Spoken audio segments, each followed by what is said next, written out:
Selamat datang di YouTube channel saya, Midnight Family, bersama Dr. Roy Penusunan Sibarani. Saya sudah lama diminta oleh teman-teman saya, pasien-pasien saya untuk membuat suatu media YouTube, tetapi kok saya belum mau ya. Tetapi melihat begitu banyak perkembangan-perkembangan yang ada di media sosial, saya merasa kok saya harus turun tangan. Kelihatannya banyak yang mesti dibetulkan, kelihatannya banyak edukasi yang kita perlukan untuk membuat suatu perubahan dalam masyarakat saat ini. Dan saya berharap YouTube ini bisa membuat perubahan buat teman-teman sekalian. Selamat menikmati dan sampai ketemu di YouTube channel saya. Dan jangan lupa subscribe dan share. Terima kasih.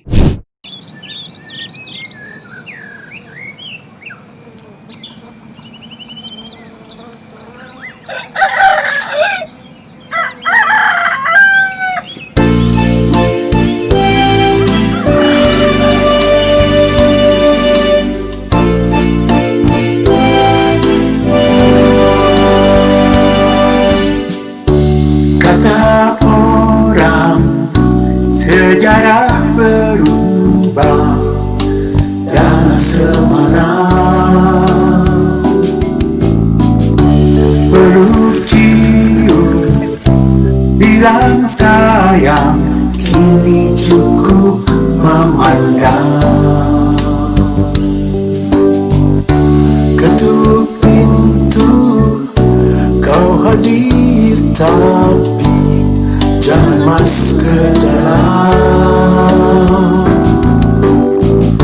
Ada cinta, cukup saja kau tinggalkan di luar. Ku teriak, kebik kecil murai kumbang bilang itu normal. Ku sadari berjuang itu bukanlah hanya ikut berperang. Ketuk pintu, kau hadir tapi jangan masuk ke dalam. Ada cinta, cukup saja kau tinggalkan di luar. Ku terima kebik kecil murai kumbang bilang itu normal. Wajahmu biru tertutup tanpa senyuman, aura cintamu tak hilang.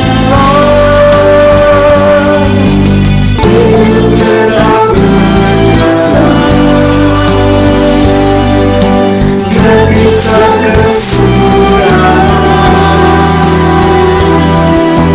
menuju kebahagiaan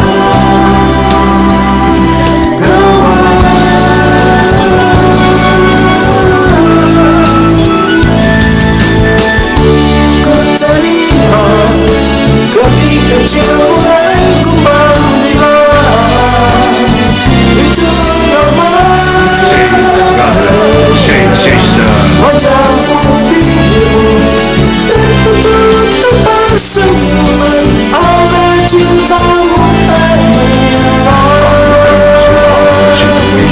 Aura cintamu tak hilang.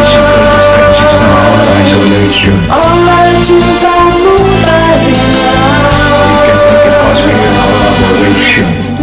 Senja datang, ku ambil cintamu dan ku bawa ke dalam.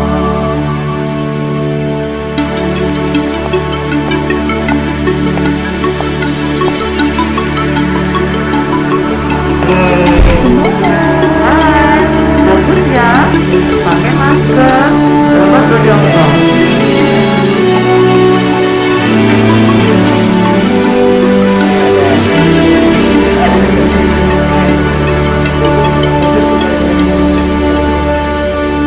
Ha ha ha.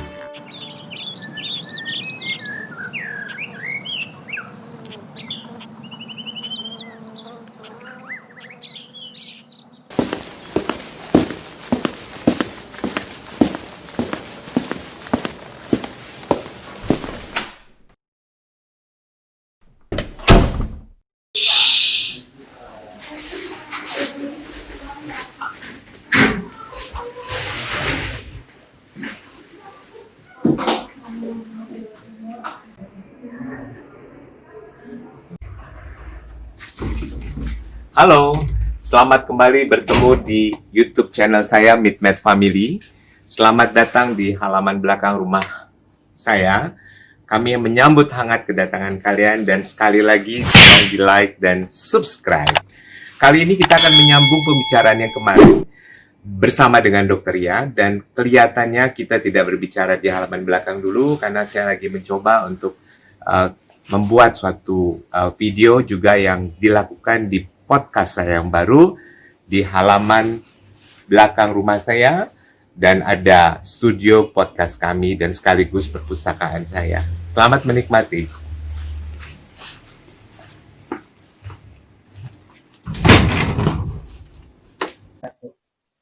Begitu banyak yang ada di kepala saya, yang ada di pikiran saya, yang ada menjadi problem saya, yang sebetulnya adalah refleksi daripada masalah-masalah yang saya temui di pasien-pasien saya, yang selalu saya adopsi dan selalu akan menjadi refleksi juga untuk keadaan-keadaan yang harus saya lakukan supaya terjadi perubahan. Nah, untuk ini saya mengundang seorang sahabat lama saya, teman saya sejak saya masuk Fakultas Kedokteran di Universitas Indonesia, dan sekarang beliau adalah seorang psikiater, seorang guru juga, dan dosen di Fakultas Kedokteran Universitas Indonesia, bekerja di Rumah Sakit Cipto Mangunkusumo, seorang psikiater dengan keahlian psikoterapis dan spesialisasi cognitive behavior. Nanti boleh kapan-kapan saya tanya ya, apa itu dia cognitive behavior, yang sepertinya beliau adalah orang yang paling tepat untuk saya ajak bicara-bicara pada hari ini, pada kondisi ini, pada keadaan ini di masa COVID-19. Halo Ria, saya panggil Ria aja ya, habis dari dulu sih saya panggil dia Ria. Halo Ria, apa kabar lo? Baik, Oi, lo sehat? Sehat. Cuma memang sesudah 3 bulan lebih kita PSBB, kadang-kadang setiap hari merindukan kalau angka COVID-nya makin kurang, tapi kita lihat mereka tetap stagnan juga, dan kelihatannya ini membawa dampak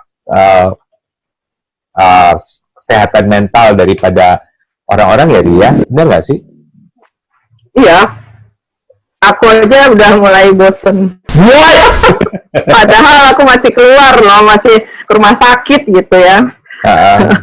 Tapi dulu kita masih ingat dulu kan, ya memang WFH kita punya waktu untuk diri sendiri, kita punya kesempatan bongkar lemari, kita punya kesempatan untuk hal-hal yang tidak biasa kita lakukan. Tapi lama-lama sesudah waktunya berjalan begitu endless time ya, endless expectation. Kayaknya kita mengharapkan sesuatu yang kok nggak habis-habisnya ya Ria. Kayaknya jadi ganggu juga ya, gimana? Iya, emang. Jadi ini kayaknya nih nggak habis-habis karena gimana ya? Aku pikir orang itu salah mengartikan new normal ya, kayaknya setelah PSBB dilonggarkan, seakan-akan tuh semua jadi merdeka, jadi bebas, jadi boleh jalan-jalan, boleh ke mall, boleh bepergian gitu ya. Kalau kita lihat udah rame, jalanan kantor udah buka gitu ya. Nah terus yang ya nggak apa-apa sih sebetulnya, mereka begitu, tapi jangan lupa protokolnya gitu, karena ini kan dibuka demi ekonomi, bukan karena sudah aman gitu. Jadi sekarang ini kita normal, maksudnya new normal itu kebiasaan baru, yaitu pakai masker kemana-mana, kalau keluar rumah cuci tangan, jaga jarak gitu ya, kan katanya yang harus dihindari kontak, crowd, sama close environment gitu, yang ventilasinya buruk gitu. Cuman kayaknya orang lupa gitu, new normal artinya dipikirnya semua udah normal gitu. Jadi ada salah persepsi tentang kata-kata new normal itu ya, Ria. Kalau aku lihat sih gitu ya. Jadi makanya ya si virusnya yang harusnya kalau semua orang di rumah dia nggak punya 2 minggu, semua di rumah 2 minggu terus dia mati, nggak ada yang kelilingan, ya harusnya udah kelar gitu kan, 3 bulan gitu. Tapi ini ya, kan jadi nggak kelar-kelar, ya pindah-pindah terus sebel. Betul, kemarin juga saya rindu banget mengatakan seperti yang dikatakan teman gue nih dari Malaysia, katanya mereka cuma punya 3 pasien baru hari ini. Wah, kapan kira-kira kita ya? Cuma kemarin itu saya nganterin Ali ke rumahnya malam minggu. Waduh, itu Sudirman Tamrin itu udah kayak cendol dan gak ada yang pakai masker. Ngeri sekali deh kita melihatnya. Gimana pendapat lo nih? Gimana caranya kita membuat mereka paling nggak berpikir kalau banyak hal yang kita mesti perkirakan untuk tidak menambahkan infeksi ini kemana-mana. Gimana, Ri? Karena ini juga keluhan dari seorang pasien gua nih. Dia bilang, kok orang Indonesia kok nggak mau sih nurutin gitu. Kenapa kok cara protesnya kok seperti ini gitu? Gimana menurut lo? Kayaknya juga itu salah ya. Salah arti adalah kita waktu pertama-tama ingat nggak waktu sebelum ada COVID kita pakai masker kalau kita apa? Kalau kita sakit kan? Kalau supaya kita nggak nularin orang gitu. Betul. Orang operator operasi tuh di kamar operasi semua pakai masker, pakai tutup, pakai gown. Ya seperti sekarang gitu. Itu untuk apa? Kan supaya pasiennya tidak terpapar, cuci tangan kan supaya nggak ketularan mereka. Nah, tapi waktu awal-awal itu tahu nggak? Sampai inget kan sampai nyari masker susah, nyari segala rupa susah. Karena apa? Dibilangnya APD, alat pengamanan diri ya kalau nggak salah. Namanya alat pengamanan diri. Orang itu jadi mikirnya masker, cuci tangan itu dan jaga jarak itu adalah untuk keamanan diri. Bukan, sorry ada yang lewat lagi. Bukan tukang gosok. Nah ini juga bikin sebel. Bukan mobil. Itu salah satu contoh bahwa mereka menganggap semua normal. Kesel aja. Cuman gitu, mereka merasa bahwa pakai masker, cuci tangan dan jaga jarak itu untuk keamanan diri. Nggak mikir bahwa sebenarnya justru kita untuk melindungi orang lain supaya nggak pindah-pindah tuh virus. Nah, itu kan yang karena orang bilangnya APD level 1, APD level 2. Itu jadi kayaknya pengamanan diri dan kelihatannya orang Indonesia kalau yang muda-muda, gue muda gitu. Buat gue tuh kan coba aja lihat di medsos. Alah, COVID itu kecil gitu kan ya. Terus apa namanya? Malah saya kalau pakai gini masker hidung saya malah jadi nggak enak. Biarin aja saya gini. Jadi mindsetnya itu memang saya gitu. Mindsetnya bukan orang gitu. Padahal ya mestinya ya nggak ngerti ya, mungkin itu penjelasannya yang kurang jelas ya, karena kita bilangnya alat pengamanan diri gitu ya kan. Nah itu jadinya nggak mikir orang lain, pokoknya gue sehat, gue nggak. Padahal kita nggak bergejala, kita bisa positif dan menularkan loh. Itu yang orang mungkin nggak. Ya, makanya gue bikin YouTube ini tuh sebetulnya tujuannya supaya kita memberikan sedikit wawasan yang lebih luas lah kepada mereka di luar sana untuk kalau bisa ya tahu tentang bagaimana caranya melakukan suatu perubahan persepsi kali ya, Ria. Artinya ini dunia kan lagi berubah nih, atau Indonesia lagi berubah. Nah kalau kita lagi berubah, memang di sekitar kita ini berubah, ya kita berubah dong gitu. Jadi kalau di sekitar kita nggak berubah, di sekitar kita berubah, kita nggak berubah, rasanya banyak yang akan terdampakkan kalau hanya memikirkan diri kita sendiri juga. Memang uniknya sih konsep sekarang kan kayak memikirkan diri sendiri sebetulnya ya. Lindungi diri lo, jauhi orang lain, jangan deketin orang. Itu orang aneh, itu dia punya virus seperti begitu kan. Jadi tapi makanya yang sampai orang sampai diusir-usir tuh, yang perawat diusir dari kos, dari sebagainya apa tuh kan mikirin diri sendiri lagi tuh dulu. Iya. Tapi sebetulnya konsep kita untuk artinya kepentingan kita sebagai seorang manusia terhadap manusia yang lain juga kan ditunjukkan kan sebetulnya di sini ya, dari dengan cara kita ngikutin protokol yang ada ya, begitu nggak sih? Iya, jadi kan sebenarnya dulu inget yang waktu awal santai aja kan, virus itu ada kan self-limiting disease gitu, jadi dia akan mati sendiri dan dia hanya hidup di di benda hidup gitu kan, di orang, di organisme hidup gitu. Nah itu betul, makanya diem dulu biar dia nggak bisa pindah-pindah gitu. Anda pakai masker ya seperti zaman dulu kalau kita flu kita pakai masker, kalau kita bersin kita tutup begini, bukan begini, terus pegang-pegang yang lain, itu kan menularkan gitu. Nah itu yang kayaknya susah gitu ya. Nah, sekarang kita bermain drama dulu, Dari. Kita bermain drama.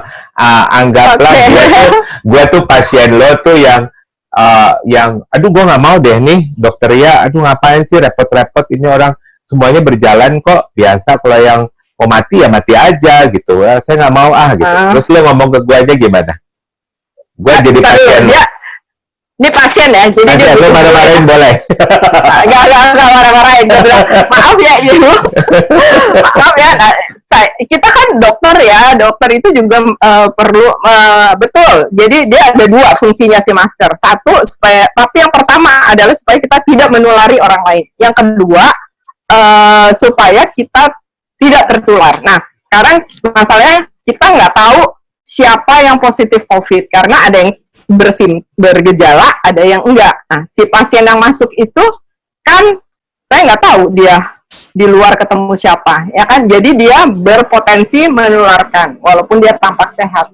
Saya yang kerja di rumah sakit walaupun bersih-bersih nggak tahu ketempelan. Buktinya banyak tuh yang kena juga PPDS saya, nggak banyak, ada yang kena. Oh ya? Padahal dia padahal dia nggak bergejala. Kayaknya itu kenanya justru bukan di ruang COVID, justru di luar karena longgar, mereka makan bareng, ketawa-ketawa, muncrat-muncrat, wah tuh nggak tahu siapa yang ngenain siapa. Jadi kalau ada pasien yang datang situ, saya keluar panggil suster, suster tolong dong bagi masker gitu. Terus saya pakai nih, Pak atau Bu, tolongnya dipakai. Aduh ini nggak enak. Tapi itu kejadian loh, waktu itu. Aduh saya nggak bisa napas kalau kayak gini. Oh iya, mohon maaf ya. Ada yang datang jadi dia pakai masker yang cuman di gini nih, yang hidungnya kebuka tuh, begini, segini tuh. Soalnya saya nggak bisa napas. Pak bisa kok napas, bagian sini kan ada AC, aku bilang gitu. Bisa napas, coba aja, saya bilang gitu. Tuh, nggak apa-apa kan, aku bilang gitu. Cuman memang kurang enak. Tapi daripada bapak ketularan saya, nanti pulang nularin ibu, nularin anak atau cucu, gimana? Ini gitu. Dalam hatinya, ya udah juga bisa nularin gue gitu, ogah banget gue ketularan lo. Jadi gue nih kemarin sempat bercukur nih, bercukurnya tuh memang karena tukang cukur gue di Bogor ini kebetulan dia nyukur Jokowi juga, tapi gue kenal dia sebelum Jokowi jadi presiden. Terus gue berani bercukur. Jadi lu udah kayak Jokowi nih, calon presiden. Tapi gue tuh merasa confident dengan oh dia pasti udah nggak mungkin lah masa dia jadi orang yang punya virus kalau misalnya dia nyukurin presiden, bahkan wali kota di Bogor juga sekarang nyukur sama dia. Jadi gue berani nyukur sama dia. Terus kemarin gue telepon. Pada wali kota Bogor dulu kena ya? Iya, padahal kena. Terus kemarin tuh gue nyukur juga. Gue nggak nyukur, gue mau nyukur ke pencukur gue yang sebelumnya. Terus gue telepon dia, terus dia bilang, aduh gimana nih, kami harus bekerja kan. Jadi ya tetap saya harus bekerja. Saya udah 2 bulan gak kerja. Lalu saya sempat kehabisan uang sama sekali gitu. Memang saya bersedih gitu mendengarnya. Tapi saya belum berani untuk pergi ke dia juga. Kenapa? Dan menurut saya sih kayaknya dia harus ambil suatu pemikiran yang revolusioner kali. Misalnya dia kalau misalnya dia bilang, dok, saya ini udah rapid loh dok, dan saya udah lakukan 2 kali dan semuanya negatif. Dan kemudian saya udah beli barang-barang yang bisa saya bawa ke rumah dokter kalau misalnya dokter mau cukur di tempat saya. Saya tuh menunggu dia bicara gitu, tapi kok pikiran itu nggak bisa sampai ya. Kenapa kira-kira sih? Apa sih yang membuat orang tuh hanya fokus pada ketakutan saja dan hal-hal yang memberatkan daripada mencari jalan keluarnya? Gimana sih? Iya, kebanyakan kan orang fokus pada masalah. Nah, jadi kita sebaiknya kita fokus pada solusi gitu, ada jalan keluar yang bisa gitu, fokus pada yang bisa, yang nggak bisa jangan dipikir. Kalau aku waktu itu nawarin yang, lu lihat dong rambut gue ya kayak begini ya, udah kayak siapa tuh yang di 101 Dalmatian tuh siapa namanya? Glenn Close. Iya, itu deh. Siapa sih namanya? Apa The Bill itu? Kan rambutnya putih gitu sepatunya. Udah gue udah kayak begitu. Cruella The Bill ya. Oh Kan? iya, Cruella. Nah, ini gue bilang, tapi dia waktu itu saya udah bilang gini, kalau dia kebalik tukang rambut gue, udah rambut ke gondrong gini, terus aku bilang, kamu mau nggak? Saya juga mikir dia kan nggak ada pekerjaan berarti kan, nggak ada orang ke rumah dia, nggak ada, dia juga biasanya dia ke rumahku, jadi aku bilang, Dang mau nggak ke rumahku, tapi sampai rumah kamu mandi pakai baju yang dari aku gitu, pakai outer atau apa, terus alat lu gue rebus ya di rumah gitu. Jadi saya juga asertif, maksudnya biar dia bisa, tapi I make sure bahwa aman buat orang rumah gitu. Dia ke rumah gue juga mandi. Jadi kayak siapa yang main ke rumah terus mau nginep, gue bilang lu boleh, lu mandi bersih kayak gitu ya. Jadi lu ngikutin protokol dan jauh-jauh dari gue, karena aku nggak tahu, aku kerja di rumah sakit, jadi mendingan lu jauh-jauh dari gue. Apa sih, keluarganya pembantuku tuh kan udah ada anak cucunya, kadang-kadang waktu itu pernah dibawa ke rumah. Ya udah, saya bilang boleh ikut protokol gitu. Jadi ya kita harus proaktif gitu. Kayak guides yang pernah bawa aku jalan-jalan itu kan mereka sama sekali nggak bisa kerja loh, kasihan banget nih, udah berapa bulan. Dan ini mestinya aku Agustus pergi nih, tapi masih banyak yang ditutup. Dan kemarin guide-nya bilang, Bu, nggak usah dulu ke Flores nih, baju ada lagi, dia bilang gitu, nggak usah kesini deh. Jadi kan kasihan ya.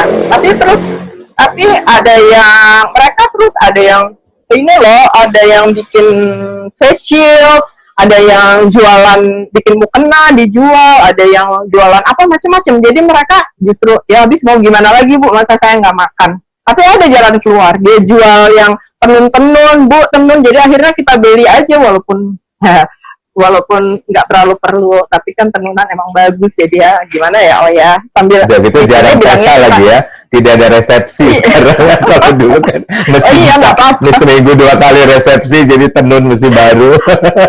Tapi kasihan kan. Iya. Tapi tukang rambutnya mau nggak mandi di rumah lo? Dia nggak berani keluar rumah.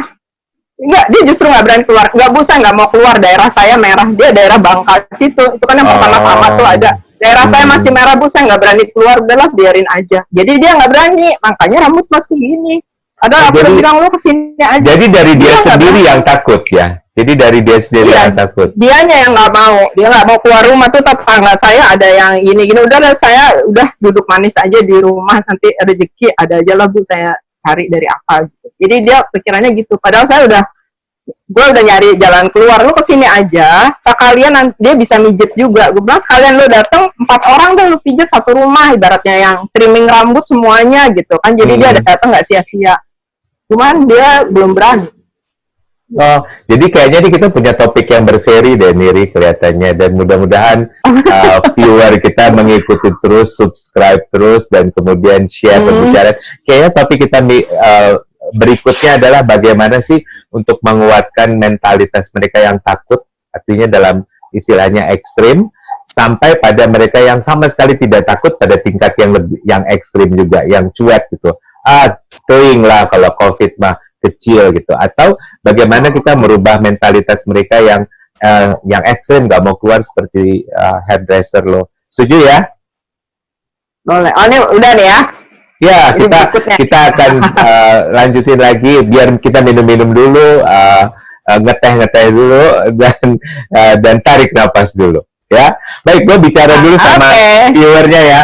Demikianlah teman-teman sekalian, mentemen kita bilang ya, Ria, istilahnya mentemen kita sekalian di luar sana yang sedang mengawasi kami dan memperhatikan YouTube kami, YouTube Roy Panusunan Sibarani, dan kita akan bicara lagi berikutnya. Jadi terus ikuti kami, subscribe kami, like kami, dan kita harap kita bisa membuka wawasan sebesar-besarnya, seluas-luasnya dengan pengetahuan yang bijaksana. Terima kasih, sampai jumpa lagi berikutnya. Terima kasih, salam.